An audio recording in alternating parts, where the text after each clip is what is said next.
I am aware, and it has been said ably by our spiritual leaders, that every time we come to an election, there is anxiety.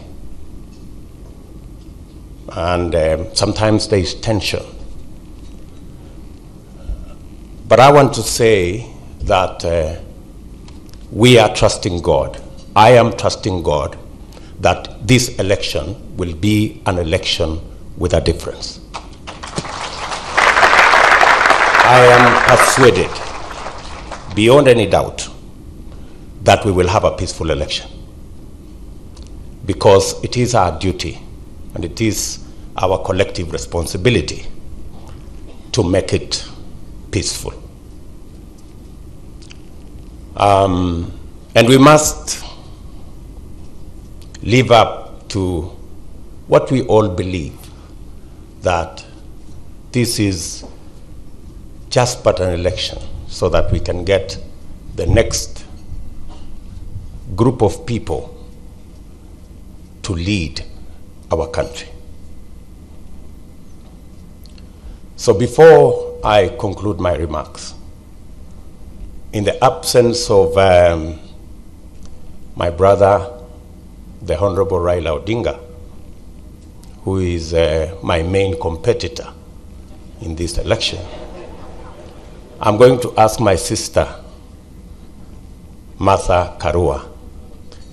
Allow me to break that protocol so that she can come and make some few remarks. Karibu, Martha.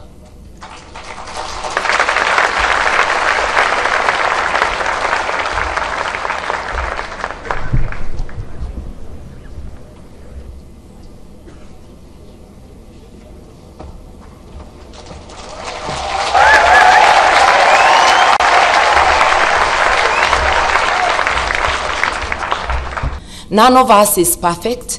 We pray for God's grace and strength so that we can be able to lead the nation to value-driven campaigns, value-driven leadership.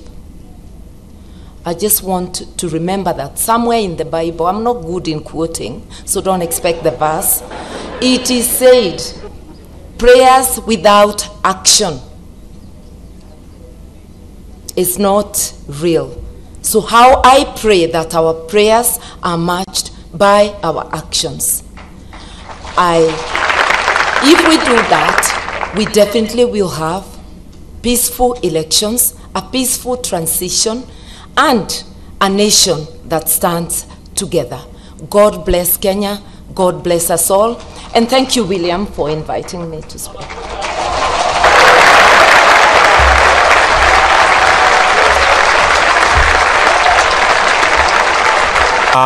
And sorry, the people of protocol, if I have messed up in any way, I'm sorry.